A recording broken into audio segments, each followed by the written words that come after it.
I will be forever the myth. You're the king of kings, son. There's always a pecking order.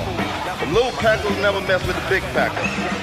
So I'm a rooster, and he's a chicken, so to speak.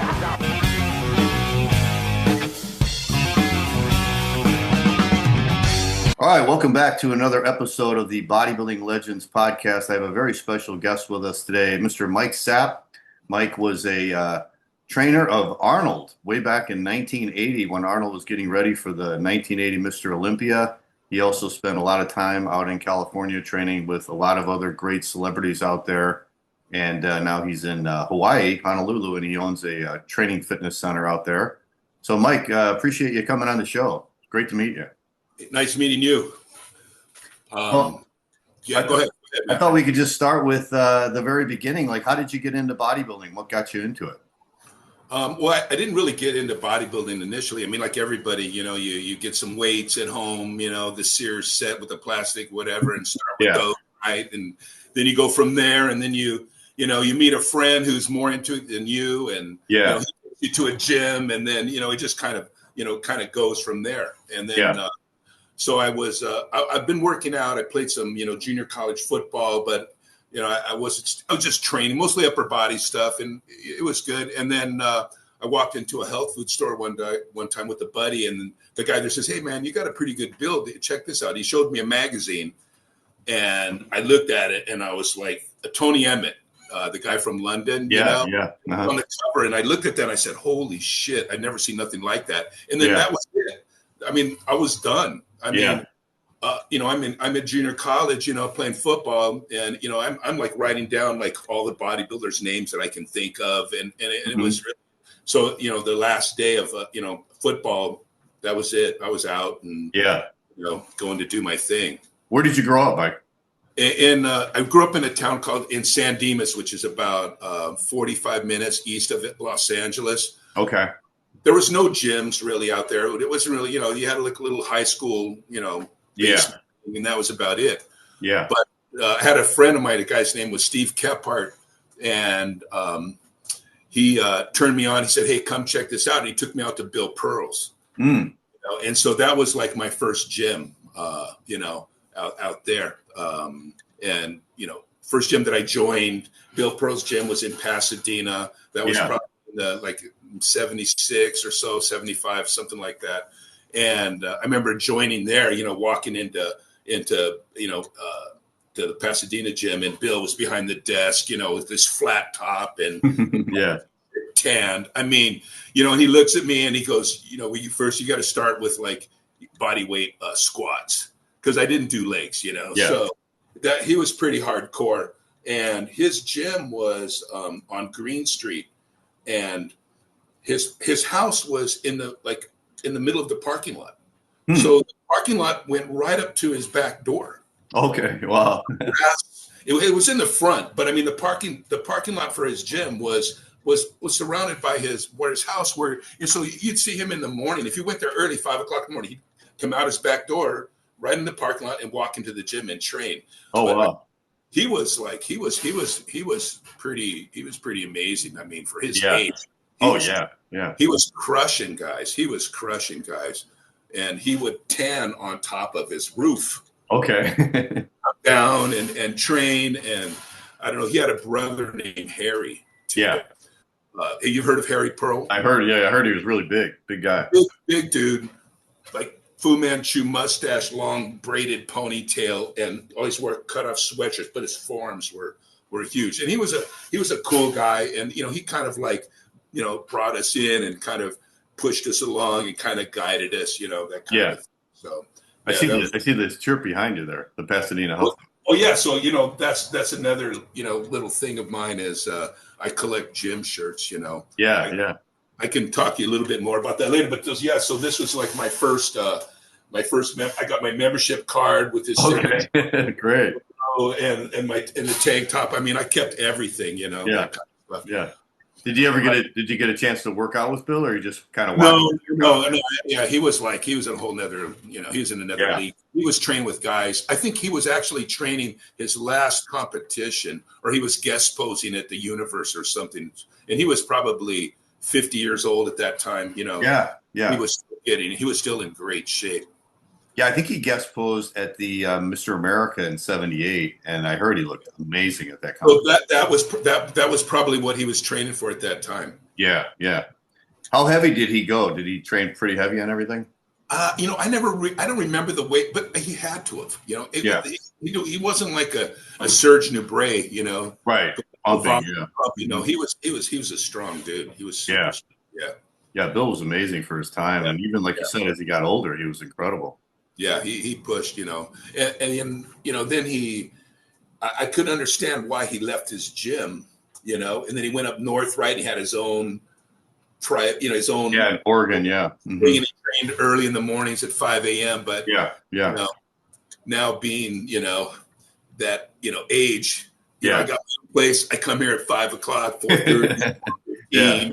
I don't need anybody here. I just keep, what I got still in my head, to do it. So, So when did you go to Southern California then? Well, so I was at Bill Pearl's. I was training with some guys, and I went down there. Well, I used to go look for Arnold. Okay.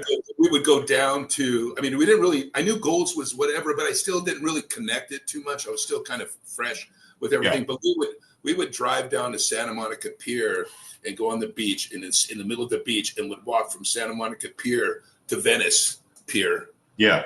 Looking for Arnold, like thinking we're gonna go down and look for Arnold, and we'd walk, looking for him. And then one time we see this big dude standing on a lifeguard tower. It was huge, and it was Pete Grimkowski. Oh, okay, yeah. Walked to him, and he was super friendly, super cool, talked to us about stuff, And eventually, I had a girlfriend down there, and she said, "You got to go to Gold's. It's on 2nd Street." So I went there. And I remember it was like in the evening in the summer. It was kind of cool. And the Gold's Gym on 2nd Street had the glass front window, and it said Gold's across the front. And I walked in, I looked inside and went, holy shit.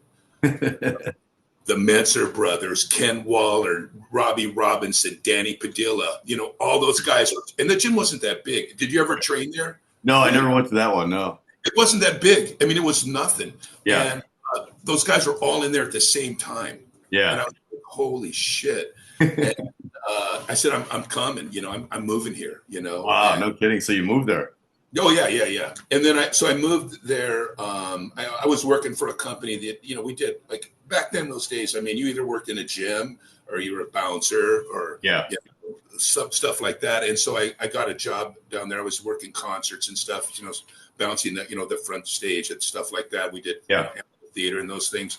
And you walked into Gold's, and Kent King was working at the front desk, which he was kind of like the mainstay, of that time, And so he's behind the desk, and I walk in and I go, hey, I'd like a membership.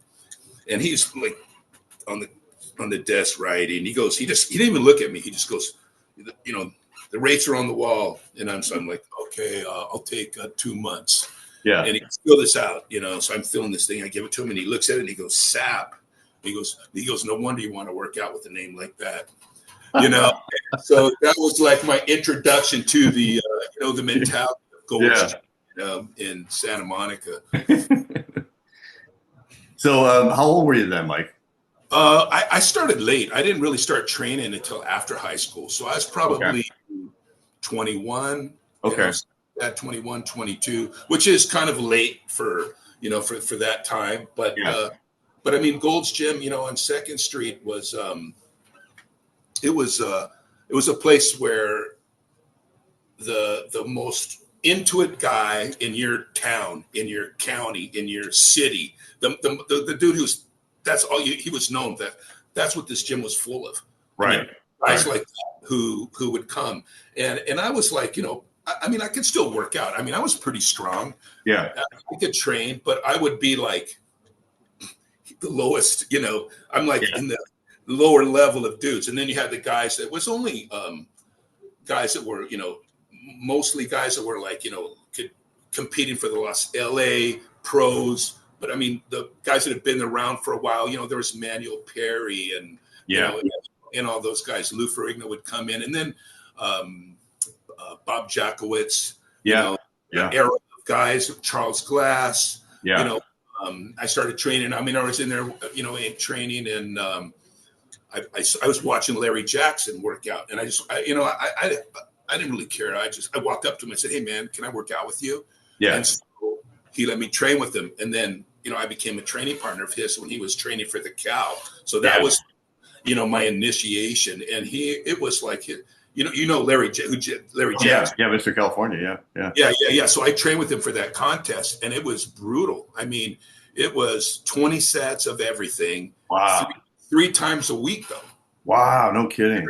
Every body part 3 times a week, Wow. And it was like, dumbbell presses. We did some bench, but it seemed like it was mostly like incline dumbbells, flat dumbbells, flies, dips, one arm dumbbell rows, T-bars, bent over rows, pull-ups. It was all stuff like that. Legs. Do the stairs in Santa Monica afterwards and all that. Kind of stuff. So it was a lot of fun. Back then. Was it heavy training, Mike, or were you guys going more? We worked. I mean, it was as heavy for me at the time, but I mean, we got to where, it would be the 150s on the inclines, flats, squats. Okay. Yeah. I mean, back training was like, back training 225 bent over rows would be like water. You could probably do it 20 times. Wow. Yeah. I mean, but I think I saw a video of you recently, like, what was it, like 100-pound dumbbells both at the same time? Yeah. Yeah, it's like recent too, right? Right. Yeah. Yeah. So I saw that. I was like, I kind of rethought my training a little bit. I'm all proud. I'm still doing the 90s, for multiple sets. And then I saw you doing the hundreds at the same time. I was like, okay, But everybody trained like that back then, right? Everybody's doing 20 sets and training 6 days a week. And that's what it was. Well, I mean, we kind of went back after I finished training with Larry and kind of was doing my own thing and trained with the Barbarians and whatnot. I mean, it went to twice a week, or kind of a thing. But it was, everybody trained, it was the same schedule. I think it was like Wednesday and Saturday were legs, Monday, Thursday was chest and back, Tuesday, Friday, shoulders and arms, and everyone trained that way. Right. So Saturdays, at Gold's Gym was like, was leg day at 4:00. And so your mentality was like, it's like you're going to a football game. Right. Not like, hey, I'm going to go work out. No, I mean, you go to war. Yeah. Right, you ate right. You went to the beach. You rested, and at 4:00 you went there, and it was like, it was on. And wow. There'd be 4 or 5 guys.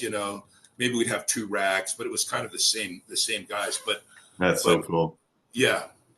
Yeah, late 70s. That had to be like the golden age of bodybuilding. All those guys there in one little gym. Yeah. It was lucky because Gold's Gym had like more of the new guys. You still had Ken Waller, Robbie Robinson, the Mensers, Casey Theater, Danny Padilla. You'd see those guys all trained in there, but there was also the World's Gym crew, which was a different crew. But Gold's Gym on 2nd Street was like, you'd be in there and I mean, you'd see this station wagon would pull up, rumbling up, and these dudes would get out, big guys, if it's in the wear their jackets on, it'd be like a Pennsylvania license plates, and everybody's like, we're here. We're here, yeah. Yeah, like, you going across the country. Rock or something, Yeah. And you do whatever you could do to make it, it was very difficult, for guys. Yeah. Now, you mentioned Menser. Did you get to see him train at all? Oh yeah. I mean, you'd see him train all the time. They liked. I don't know about one set. I don't know. If we saw that, but I mean, I remember seeing them a lot on. There was like a Universal machine. Those old school. Yeah, I remember those. Yeah, at the high schools. Yeah, they would do all kinds of shit on that. They would train. But I mean, he was in good shape. Yeah. He was in good shape. Is this around 78 then, Mike? Yeah, probably around there. In that era of time in the late 70s. Yeah. Who was one of the most impressive guys you saw there? I mean, you saw Robbie, you saw Danny, Mike Menser. Shoot, I mean, all those guys, all those guys were impressive. I mean, I watched Bill Pettis at the end of his walking off the street. I mean, he walking off the street and he would do a squat with 225, stand up and press it over his head. I mean, he was a freak of nature. But he's already kind of like, at the declining era of his thing. But I remember the Barbarian Brothers, the first day they walked in the gym, we're in there training, and all of a sudden you see these two guys, twins, come walking in, and they got these, these big baggy shirts. They have like painter's pants tucked into like Buccaneer boots. Yeah. And then they just kind of took over the scene, at that time. How did the gym react to them? Because were they like slapping each other and stuff and training like crazy? And that kind of stuff was kind of, I mean, you couldn't do it all the time because then it didn't affect you, it had to be kind of spread, but that kind of stuff went on all the time. And that was kind of like, I remember watching David do a 500-pound reverse bench with his brother who had on a combat boot kind of things. Mm-hmm. And he had his boot on his face like this. And he's like leaning on it. And it's like his brother just went crazy. And he just, oh my God, with this boot on his face, That kind of stuff was, cracking, that kind of stuff was pretty normal. I mean, you could just but it was a lot of fun training with those guys. I mean, those guys were like my brothers. I saw a picture of you with them. So you got to train with them, huh? Oh, I mean, we did lots of stuff. We hung out, we did, things, but we trained with, I mean, that was the group. I mean, it wasn't like a lot of guys. It was a very small, small community. I mean, that's what made it special though, right? Yeah. I mean, it's, it was the guys would come, whoever was, I mean, that's where everybody came. If you looked at the magazines, you'd see the newer guys coming up, and or a guy who's popular in Europe. You'd see Serge Nubret would come through town, or all the different guys. Well, I forget Johnny something from England. You know who I'm talking. I can't remember. Johnny Fuller. Yes. Yeah. Super solid. Super. Yeah. So those guys would come through town, and it was just like an ongoing kind of revolving thing. And then you'd see they'd be there for a while, and then they'd leave. But it was a really it was wild though. It was wild. I mean, I was training one day, and Joe Weider was in there doing. I mean, this was a small gym, not big. Yeah. Not plush. It was all the equipment from the original Gold's Gym that had been put in there. And I think they were doing a photo shoot. I can't remember who Joe was doing a photo shoot with, but Pete Gromkowski came in and he was pissed. And he goes, "Where's my effing ads? Where's my effing ads?" Like his, supposed to get some in the magazine. He grabbed Joe, and I was in the little locker room, but it didn't even have a roof. And he had Joe standing there, and he put his fist through the wall, the drywall right next to Joe's head. Holy shit. And Joe was there with his tie and his suit, and he just kind of like whatever, and they went back out and just finished the shoot. And that was probably happened all the time to Weider. I don't know about that, but I mean, I witnessed that with my eyes. I saw it. Yeah. But he was, other than that, Pete was a pretty cool guy, Yeah. What was it like to hang out with the Barbarians? Like, and socially, The Barbarians, I mean, we did lots of, I mean, we were, we did all kinds of stuff. I mean, they'd go with me, to my brother's football game, and we hung out, and it was wild. Those guys were, I mean, I remember there was a time when they covered all the mirrors in their apartment for a year. They didn't want to look at themselves. They never took their shirts off. They wanted to know, like, here's this, unveiling of, but I never saw them with their shirt off. Yeah. Never. I never did.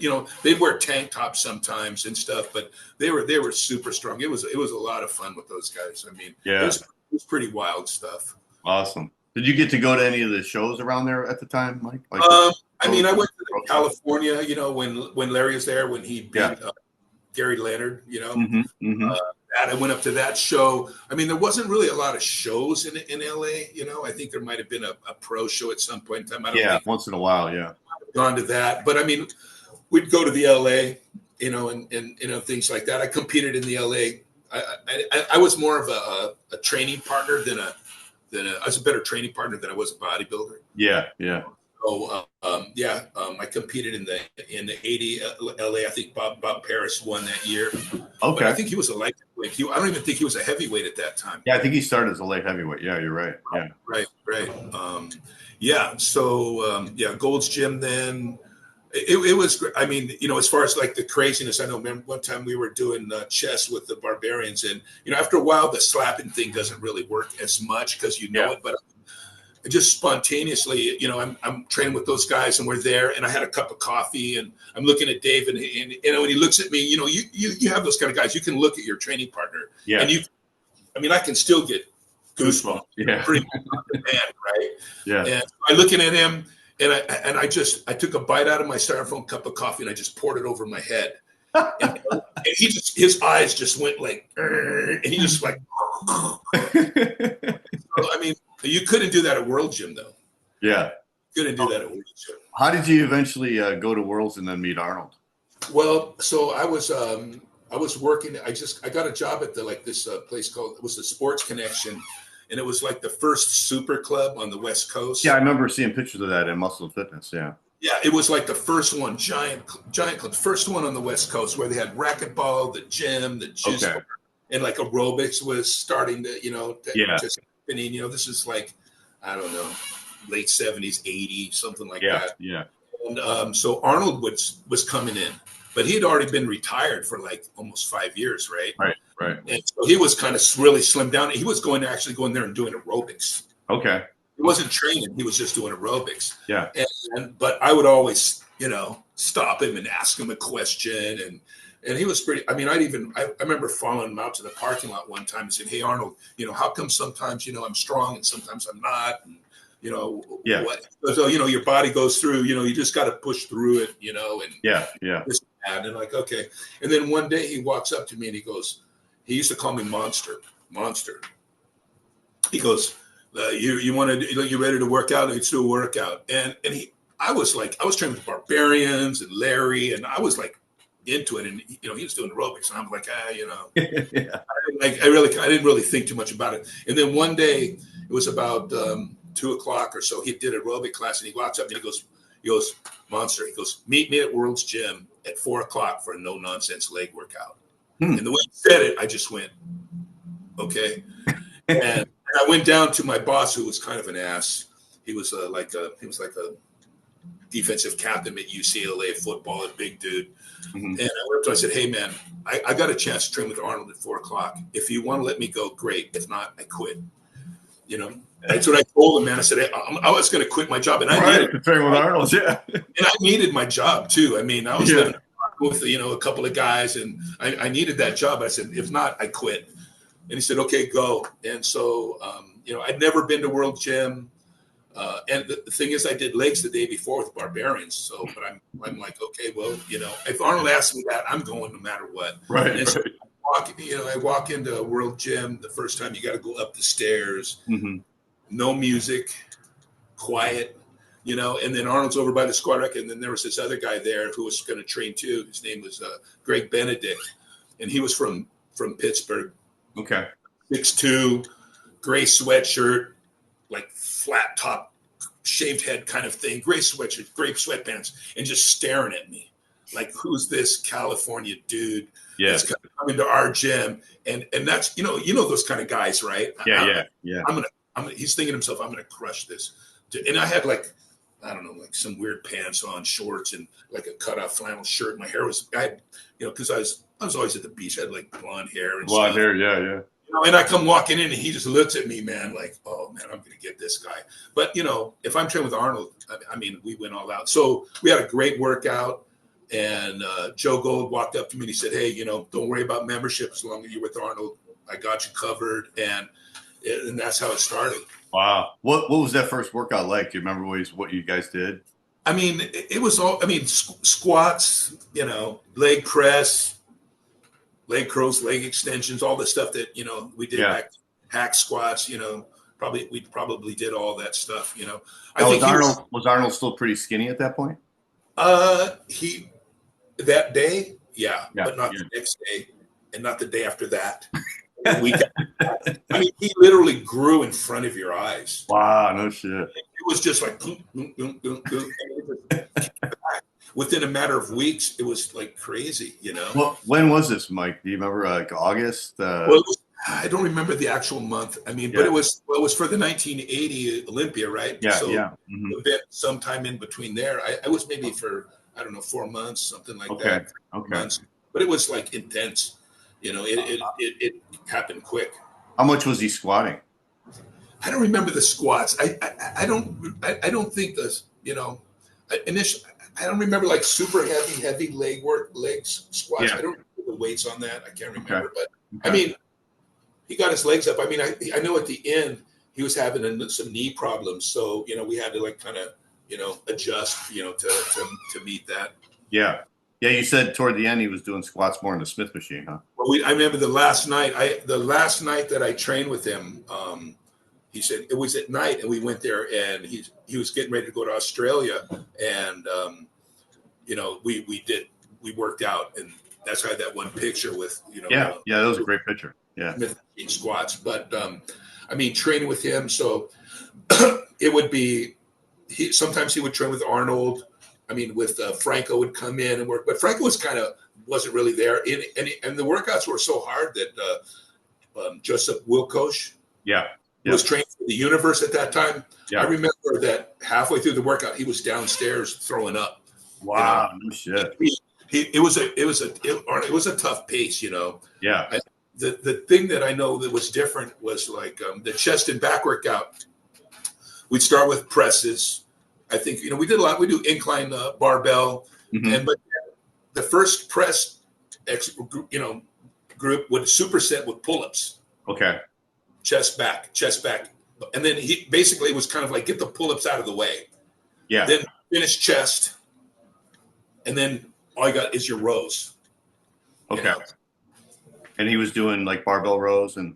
Oh yeah, with barbell rows, T-bars, low cable rows. I mean, that was it. I mean, back in that era, I mean, it was bent over rows, dumbbell rows, T-bars, pull-ups. Yeah. And always like the low cable rows would be the finish. Yeah. Okay.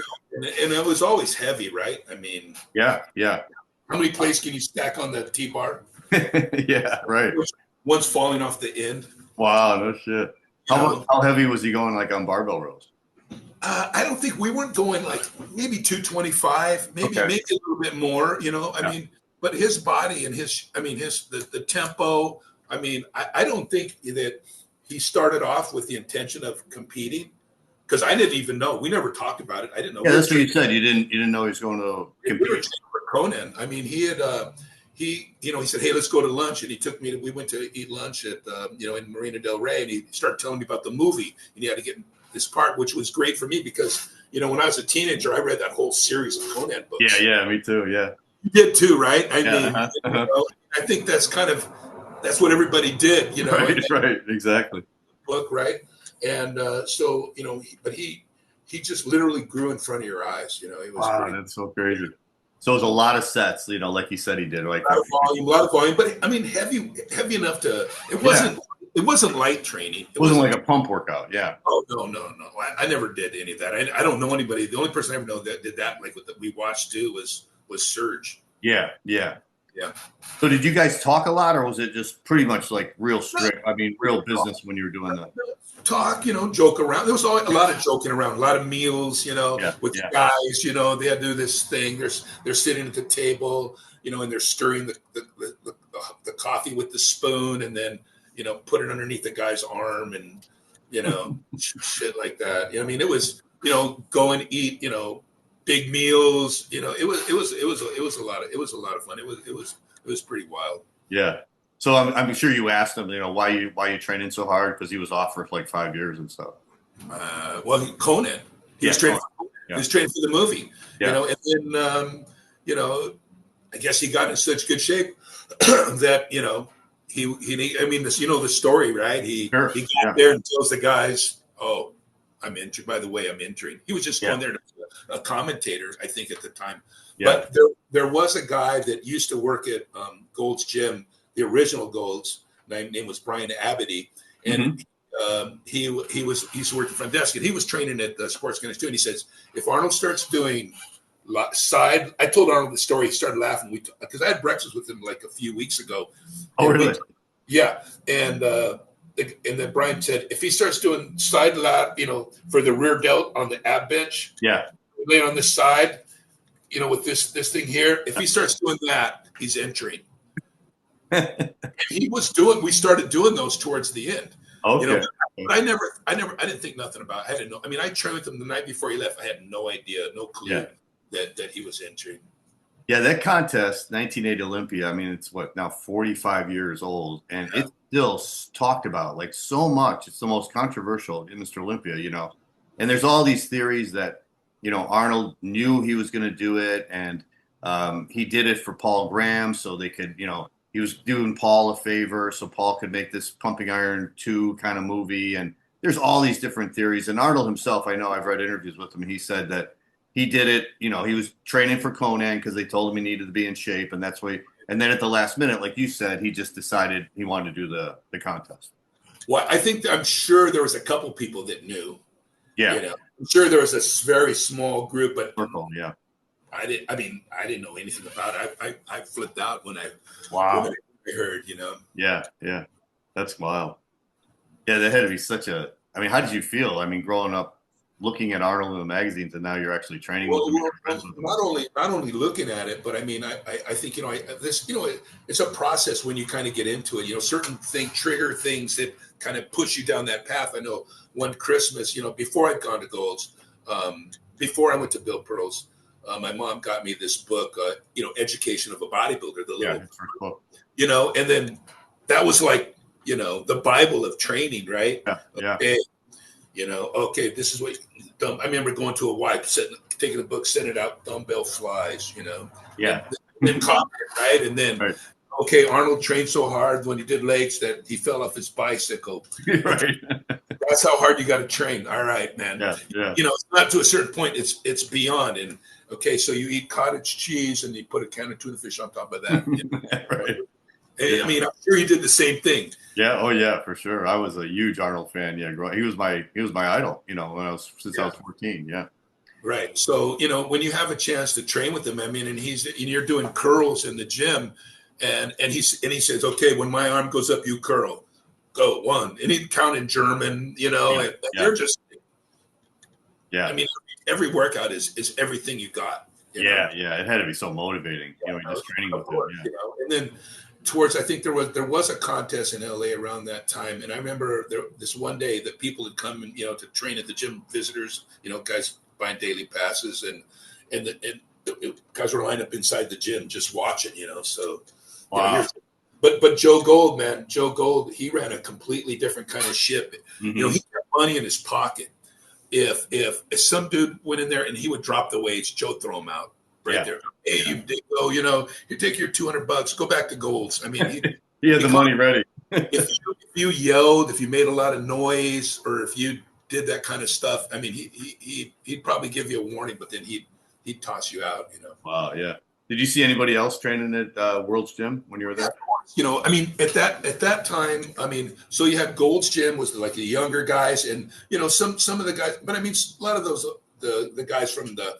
We were lucky, so we came in at the tail end of the Arnold era, and then, but the Muscle Beach guys were still around too. Yeah. And so, but at World's Gym, you would have like Cal Scalick. Who else was there? Jim Morris was there. Berto Fox would roll through. There was a crew of guys. Or Eddie Giuliani. Of course, he was a great guy. He'd always talk to you and motivate you and encourage you and stuff. Zabel was still around, but there was Tom Platz. Tom Platz would float back and forth. He trained a lot at World's Gym. There was a lot of guys that trained it. How did you get to see Cal Scalick? He was another one I really admired because he was so. Yeah, I saw Cal's training many times. He was super strong. He was strong. Yeah. I loved his physique. He had kind of an Arnold physique, Right. That whole era, those guys were, But that was what. So where were you? I was in Chicago. I was born in Chicago. Yeah. Okay, but you trained mostly in what area did you train in? Where were you at?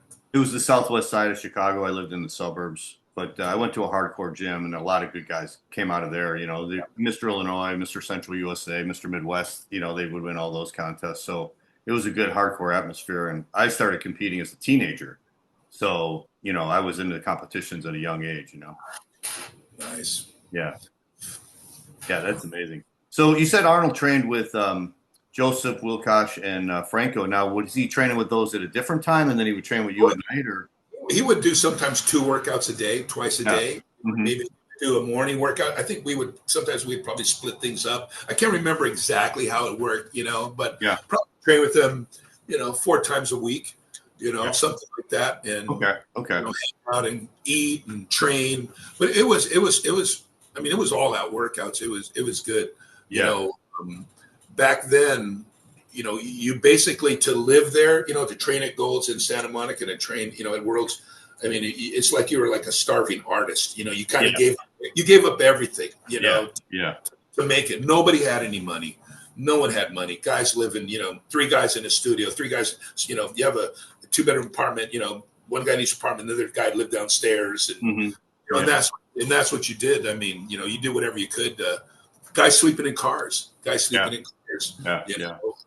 I always had a job and I always had a place, but I mean, I know that there was a guy from Washington, you know, good bodybuilder coming up, and you know, I told him he could crash at my place, and then, but he brought Ollie Mala with him, and Ollie was sleeping in my closet when he came home from closet. Wow. Yeah, and I'm just like, okay, dudes. I mean, it was a studio, so look, man, I gotta get some sleep. This ain't gonna work, you know.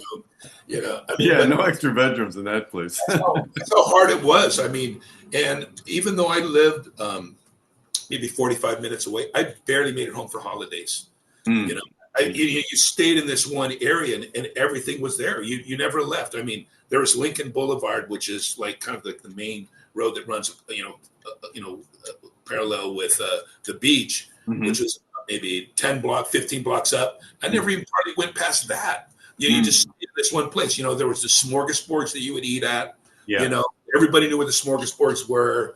You know, there's a place called Germans, which was, you know, it's in Pumping Iron. So Germans was there, and you know, you'd go eat, because you wanted to absorb as much of it as you could. And go in there and you see Robbie Robinson eating an omelet, you know, and and this and that, and you know, the buffets. You know, you couldn't wear your Gold's Gym shirt in, because if you walked in with a Gold's Gym shirt on, the lady would come and take the tray of chicken away. And really? How come?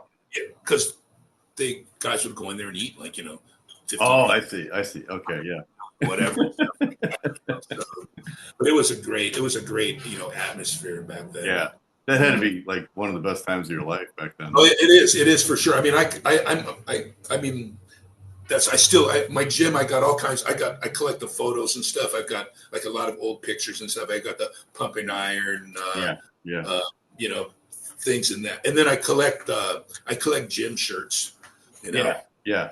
Some people might think like, what? But to me, you know, I think I can, you know, honestly say I think I have the #1 gym shirt collection in the world. Yeah. You had the Macaulay health. Yeah. So I've got that. I mean, I'm kind of joking, but I mean, you know, some people might not think, but I mean, I've been collecting my shirts since I started. So like almost 50 years, right? Yeah. So, you know, I've got my Bill Pearl's shirt. But I have about 100. I have about 100 shirts. Wow, no kidding. That's so I snap them up and get them. You know, so I've got like, I'll show you. So like this is this is the World's Gym. Yeah. Venice, World Gym Venice, which was you know, this is the second gym, the big one. Okay. He moved down the street from Santa Monica to Venice, and then this one is from.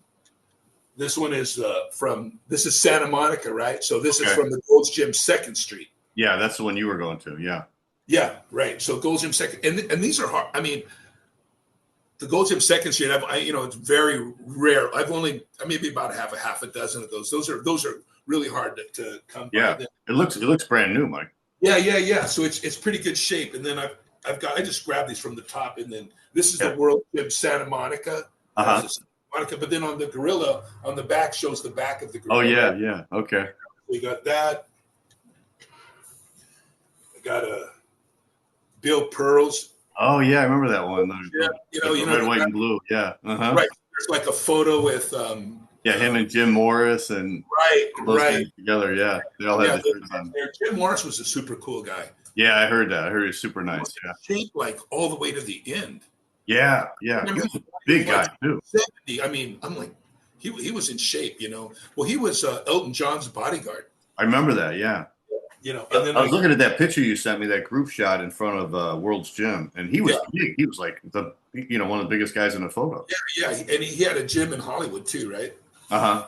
Yeah, Jim Morris, a gym in Hollywood. Okay, so I'll tell you another. So I was lucky to be there at the tail end of the Muscle Beach guys, and and so here, there's always Vince's gym out in the valley. So I said I gotta go to Vince's gym at least. Because I heard it might be closing. It was, it was towards the end. It was this is probably in the late 70s too. So I made the drive over there with my brother and go in there. And that place was like, holy shit. I mean, it was just wooden benches, wooden dumbbell racks, the lighting, the stuff hanging, all the old pictures, and whatnot. And then Vince was in there and, I walk in, hey, I want to, train for the day. And he didn't really say anything to me. Just, whatever. He's just sitting back there behind his desk. So we're working out and I'm doing arms. And then all of a sudden out of nowhere, I feel this hand grab me by my back of my shoulders and push me into the bench. He goes, keep your chest against the pad. You're going to tear your biceps. And it was Vince, and I was like, he just came out,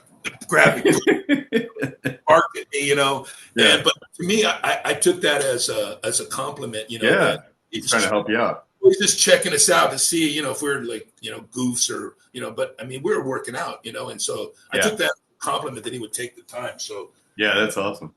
Yeah. So I got my shirt from Vince's gym. Okay, cool. Wow. That's a good one. So yeah, I mean, you're not going to see these. No, I don't think I've ever seen a Vince's gym shirt before. But then, so one of my the cap or whatever, one of my best ones is, so out of what has it been? I mean, I've been actively looking for shirts for about 25 years, but I've been doing it since, almost 50, 40 or whatever. But I've only come across it one time, and that's from the original Gold's Gym.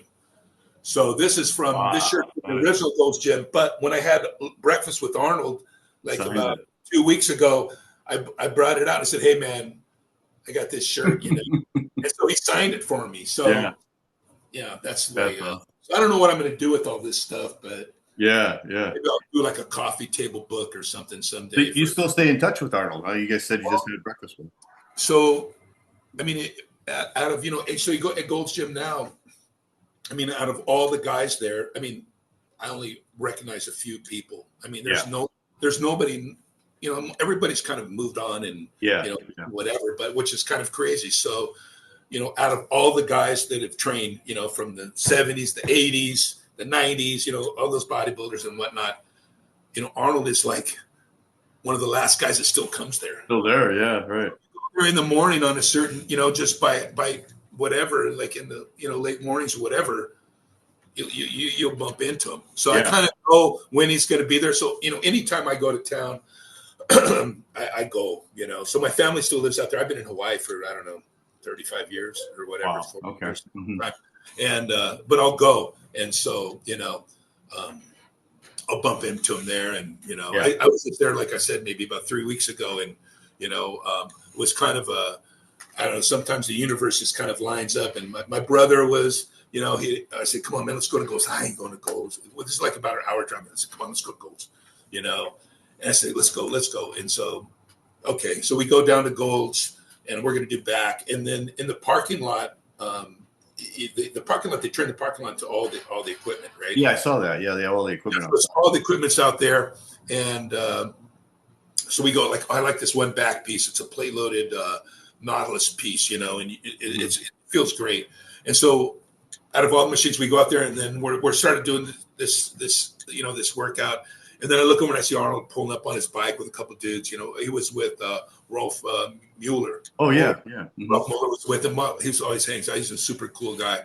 And so out of all the machines, Arnold walks outside and he comes exactly to the one, we're on.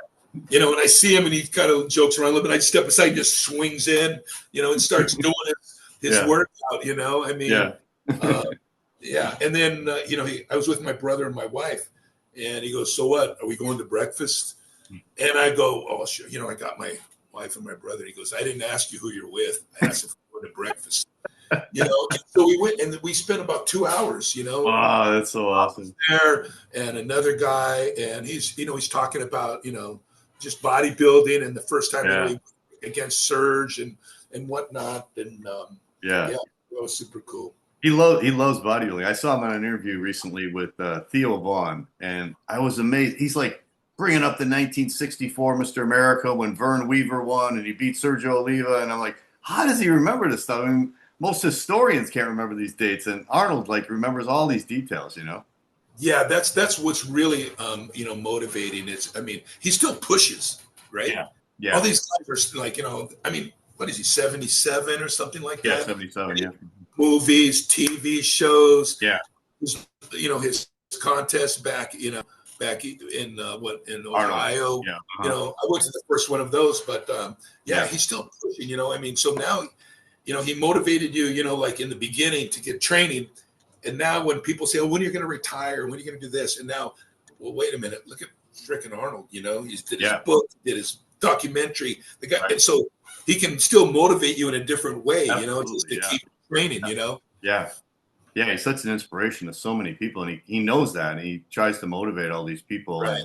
Yeah, and he's had the heart surgeries, so he just keeps going. It never stops him. He always keeps pushing. He just did that television series, Fubar. He's He's still pushing. But I have another guy I want to bring up though. Yeah. So Reg Park. Yeah, I saw you pairing with him too. Yeah. So Reg Park. As far as I'll go back just a little bit. With the training at Golds and being a bodybuilder back then, nobody had money. Everybody suffered. Mm-hmm. You guys could do what you could do to get there.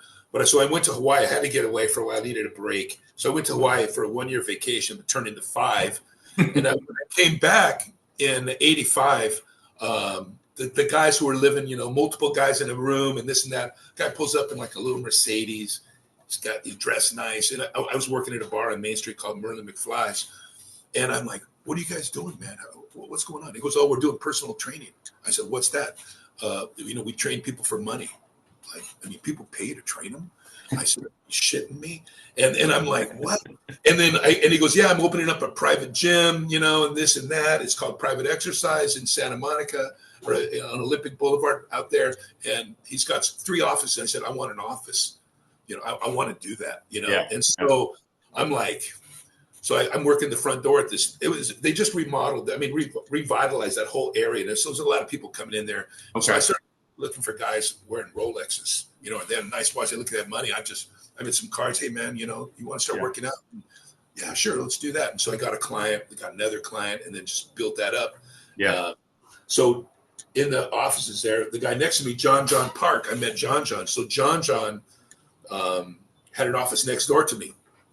So we became good friends, work out, this gym was called Private Exercise, and it was like, Sean Penn, what's his name? The guys that do the movies. There's, a lot of actors and producers. It looked like an exotic, car dealership, all the Ferraris and Rolls in front. Yeah. John one day goes, hey, my dad's coming to town. Do you want to work out? And he was celebrating his 60th birthday. And I'm like, okay, well, I'll go work out with you guys, and then I'll go work out later. What can a 60-year-old, guy do? Right. And I'd seen him before, in other times in worlds. And, he's just a big guy and calves, and he's doing his calves. But I never saw him really work out. Yeah. So we go to World's Gym. He walks up to us and he goes, first thing he says to me is, nice to meet you. He goes, so what you want me to take it easy on you, or you want me to kick your ass? And this is the first thing came out of his mouth. And I said, hey, I didn't come here to cruise, so whatever. Yeah. And he killed us. Really? Wow. Killed us. And I think he did it on purpose. Yeah. The pace was like, he's 60 years old, and we're doing arms, and we're going one after the other. So he's doing strict 60-pound dumbbell curls, seated, both arms same time, strict 60s. Yeah. And I'm doing my set, and he's already started his next set. So it means I'm setting mine down. I got like 15, 20 seconds, and I got to go again. Wow. And we were like trying to get water, and he's like, what are you doing? And so that's and so I got to train with him quite a bit after that. He was, Reg was like a man among men. He was the man among men. Right. He walked into the gym, everybody, he got the respect. I mean, it was really phenomenal to be around that guy. Just his energy and the way he was. I remember we went to the Arnold's Classic, and the first one, and I went with all the Muscle Beach guys, Sabo, and all those guys were there. And Reg, not going to eat any food on the plane. No, that's okay. I'm going to wait till I get a fantastic meal from my wife, Marion. And I said, wow, he's got discipline. He's not going to eat any of the plane food. He's going to wait till he gets home and have the meal he wants. Right. He was an awesome dude. Wow, yeah. I met him briefly at the Arnold Classic too, and just seemed like such a gentleman, such a great guy. Yeah, for sure. Yeah, old school guys. Mm-hmm.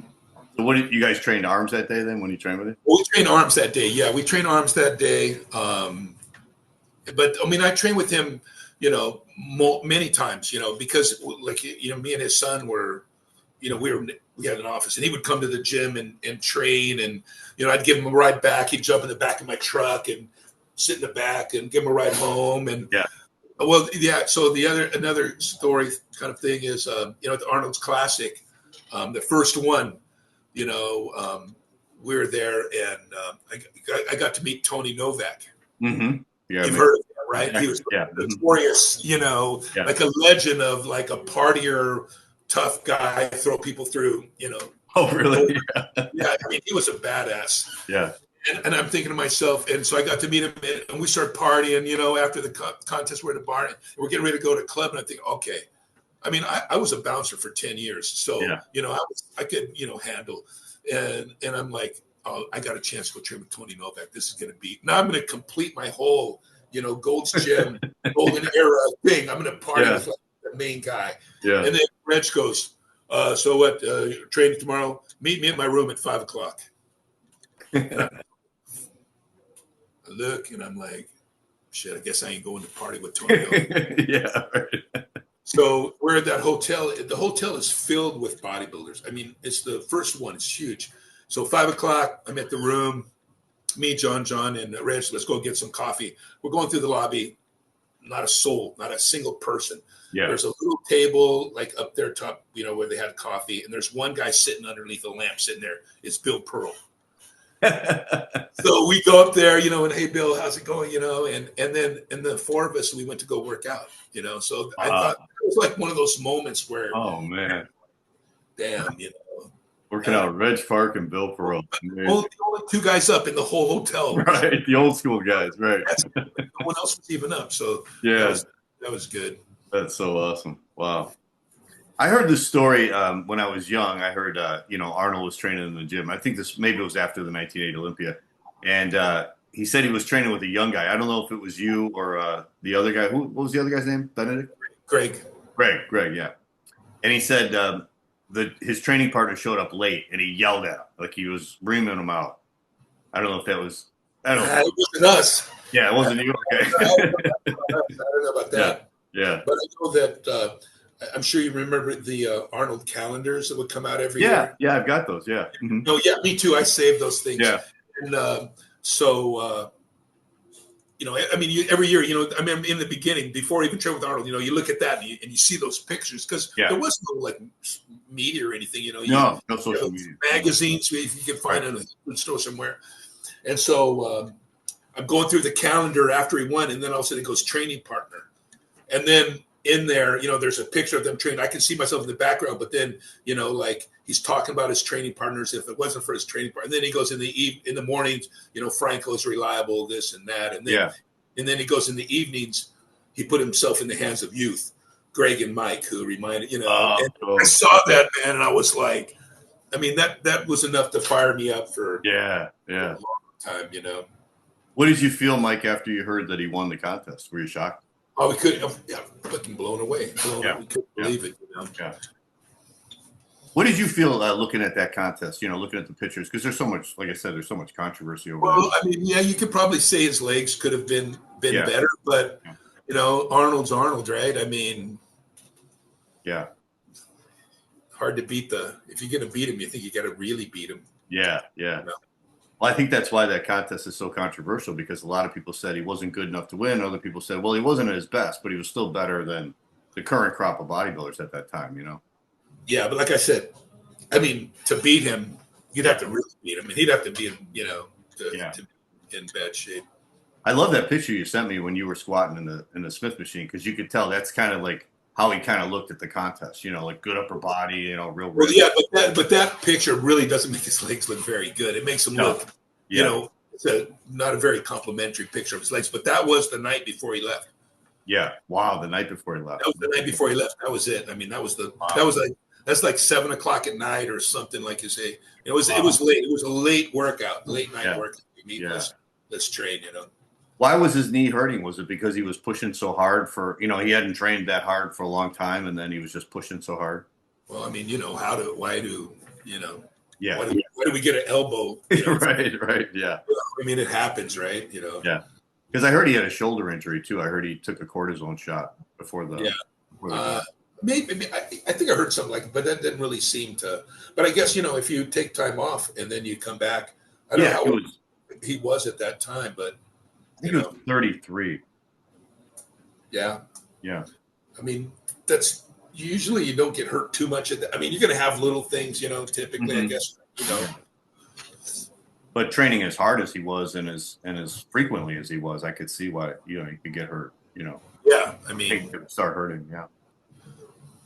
How about you said you saw Platts too? Did you ever get to see him like doing his squatting? I spotted him on a leg set one time doing hack squats. Okay.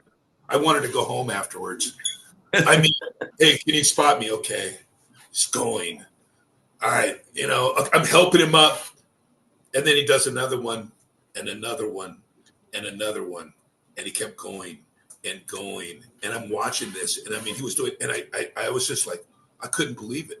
Wow. He probably did 10 more reps, after I could barely help him get one.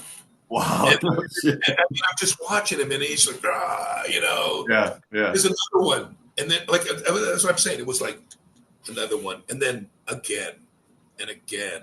And I'm just watching this, and I was like, shit. I'm going home, man. It wasn't motivated. It was like, wow. Was he doing the squats like where he brings his body off the pad? It was just a regular hack squat. Just a regular hack squat. Yeah, it might have been that one you're talking about. That where he brings his legs up and kind of really get the quads. It was like it was an insane set. Never seen anything like it. You said when you guys were doing leg press, was that the old vertical leg press? Well, we did those. We did those, but I mean, I think that's true because at Gold's on 2nd Street, they didn't have the. I think it was like the mid '80s, on the angle. They did at Worlds because Joe made one. Joe had one at his gym. Oh, did he really? Okay, that's interesting. He had a leg press at his place, so he made all his equipment. Yeah. He made all his equipment. So he had all his stuff. Actually, I got a dumbbell from World's Gym. Oh, really? Yeah. Or they're closing. I said the gym's closing. I'm gonna show it to you. Hold on. Okay. The time has passed where I can't get nothing to happen to me, but right. So I was like, so this is like Joe Gold made this dumbbell. Yeah, I like the handle. So he milled all this stuff. He made all this stuff. But I know it was at the World's Gym in Marina Del Rey. Okay. I heard that Joe had passed, and they're closing the gym, and I'm like, wow, so put that thing in my pocket. I got to have something, So whoever took it over, they're missing a 10-pound dumbbell. Yeah. Did you get along good with him, with Joe? Joe Gold was super cool. I mean, Joe Gold. I mean, you couldn't be an asshole, but he had nicknames for everybody. Yeah, I heard that. Yeah. Everybody had a nickname, and mine was, he called me Sappo, and that was it, and my training partner, Greg, he called him Marvin, and I don't know why, but I don't think that was like, Greg probably didn't like that too much, but he had nicknames, and he had nicknames for everybody, just all crazy nicknames. But Joe was like was super cool. You know, I was lucky to get there at the to even meet the Muscle Beach guys. Oh yeah. Zabel, all those guys. Yeah, Zabel, you know, all those guys were still around, and just to, I mean, I remember when we flew to the Arnold's Classic, we're on the plane, and here these guys are in their 60s. They're joking around, you know, they're talking to the flight attendants. Yeah. These guys going, damn, you know, these guys, I mean, that's the key right there, you know. Yeah. Because they were still like young men, you know. Right. Back then, you know, when you're 60s, you know, my relatives and stuff, like, you know, they were like old already. You know? Right. Yeah. Yeah, you were so lucky to see those guys because all those guys are gone now. And that was the goal. Yeah. You know, that was, I mean, you saw guys from before the 70s, you know, really, they were around for. You know, you know. Yeah, all the guys who were there, World War II vets. Yeah, exactly. Those are the first guys that started it, right? You know, after World War II, they went down to the beach. They had the platform. Also beach. You know, the guys who worked down there. I mean, you know, they had the like apartment buildings right there. The guys all, I mean, that life must have been wild. You know, they did movie stuff and, you know, students and actors and Mae West show and you know, and all that stuff. So we got to meet those guys. It was awesome. I see the pictures of Muscle Beach like in the 50s. It was crazy. Like all those people there. It was like tons and tons of people. Yeah.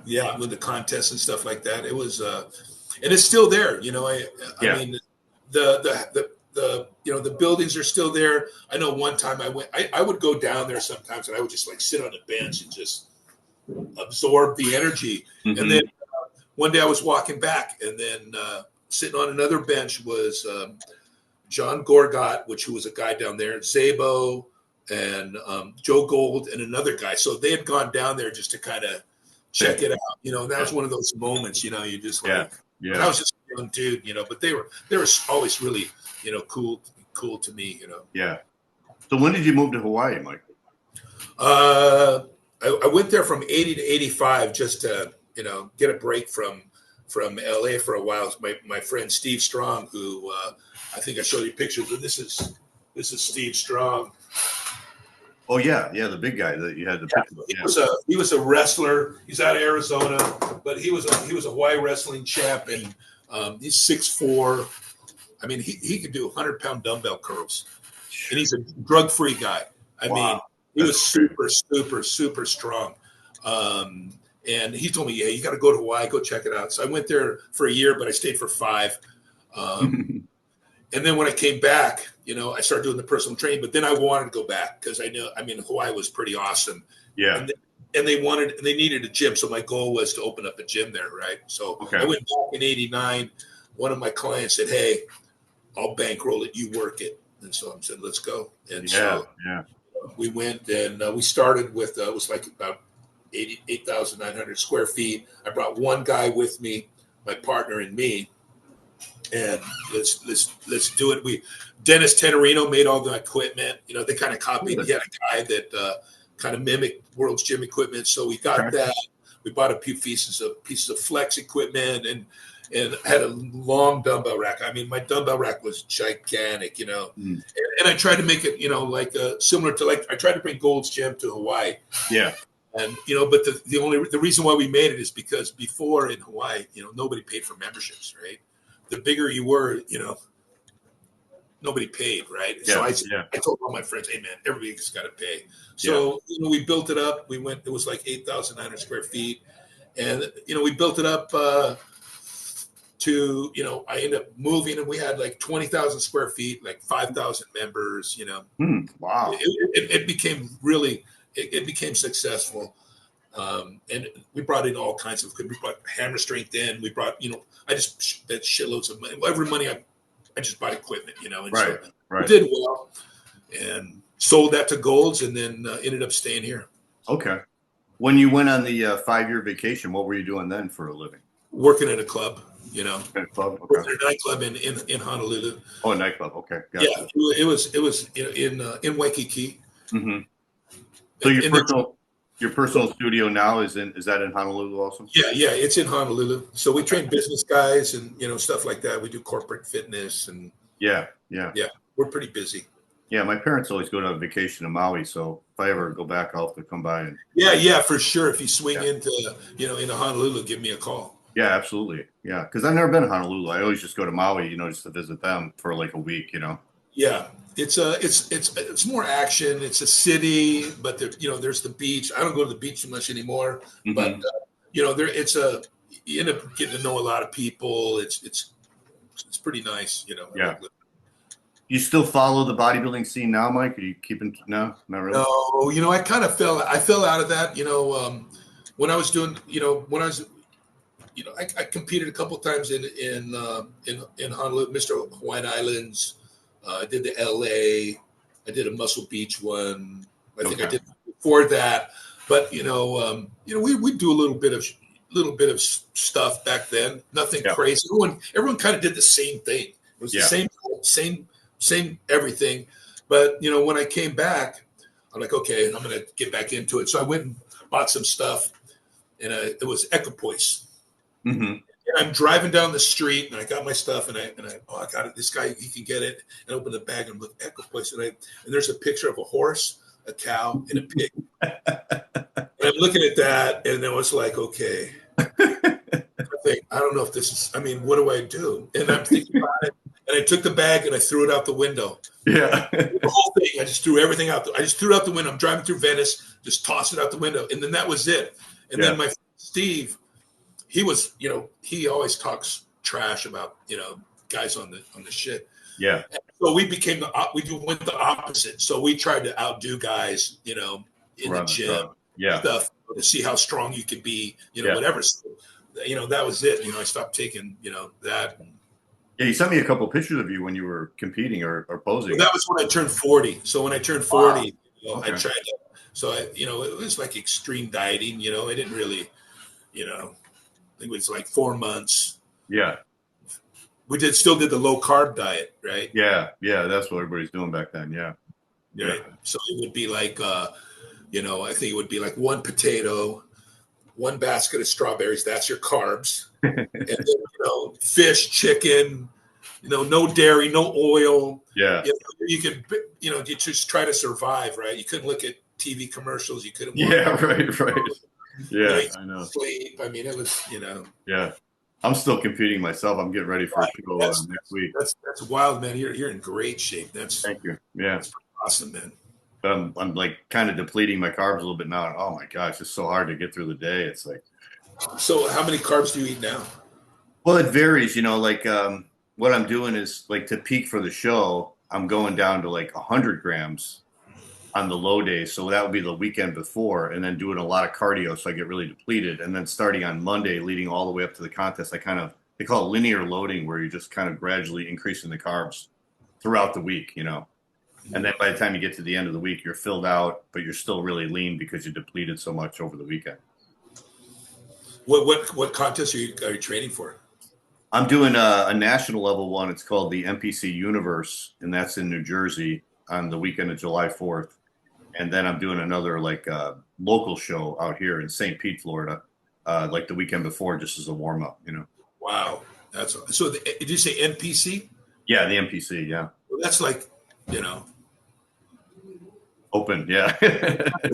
That's the real deal, man. Right? Yeah, right. So it'll be interesting to see how the over 60 guys look, Well, how old are you? 62. Nice. So it's not like you just turned 60, it's you're in there, your foot's in the, You're right. Foot's in the door, yeah. A little bit, Yeah. That's I didn't compete for 8 years, and then I did a show in December. Well, I was getting in shape. I have an online coaching business, and I was just getting in shape to shoot some videos. And it took me like 6 months to get in shape, to really get ripped. And then when I got in shape, there was a show in December, so I decided to do it. Just like 4 weeks before, I was just like, what the hell, I'll do it. And then I won, and I liked the way I looked. I didn't look bad, for my age. So I decided to do it again. So I've been kind of watching my diet this whole year, and I didn't get too heavy, and gave myself enough time to come back down again and compete again. Nice. Yeah, I have aspirations. I'm going to be 70 in December, so I'm thinking you always got to be striving, right? You always got to strive, right? Yeah. I'm thinking I got to I owe it to, everybody that's gone, you know. Yeah, like, yeah. look at these pictures all over everywhere. I look at them like, okay, you know, Yeah, dedicate to the Barbarian brother, you know, David, who passed away a few years ago. yeah, yeah. Do that, you know. So I mean, like, okay, I got to try. I mean, I owe it just to see, but it's harder. My food discipline isn't the same. Yeah, yeah. That's the hardest part, of course, is the diet, for sure. Yeah. All right, Mike. Well, thanks for joining me on the show. I really appreciate it. I've been doing the show for about 8 years now, so I try to interview the old-time guys, and man, I loved hearing your stories. And, you know, I knew your name from before when you trained with Arnold, so I really appreciate you taking the time out to talk Hey, about thank that. you, man. I really enjoyed it all. And, you know, good luck on your contest. I'll follow your show there. I was looking at some of the stuff, you know, Jerry Branham and Yeah, you know, I've heard Jerry on the show so many yeah, times. that guy's, he's a knowledgeable guy. He's got lots of, you know, Yeah, treasure chest of you know, stories and absolutely. You know, Yeah, I love having him on because he's got a bunch of stories, you know, because he lived in California. Yeah. Too, No, I know Jerry's a super cool guy. Yeah. All right. Well. Okay, Mike. Well, it was great talking to you. And like I said, if I'm ever in Hawaii, I'll definitely come by and say hi. All right. We'll talk to you. See you. Okay. Take care, Mike. Bye.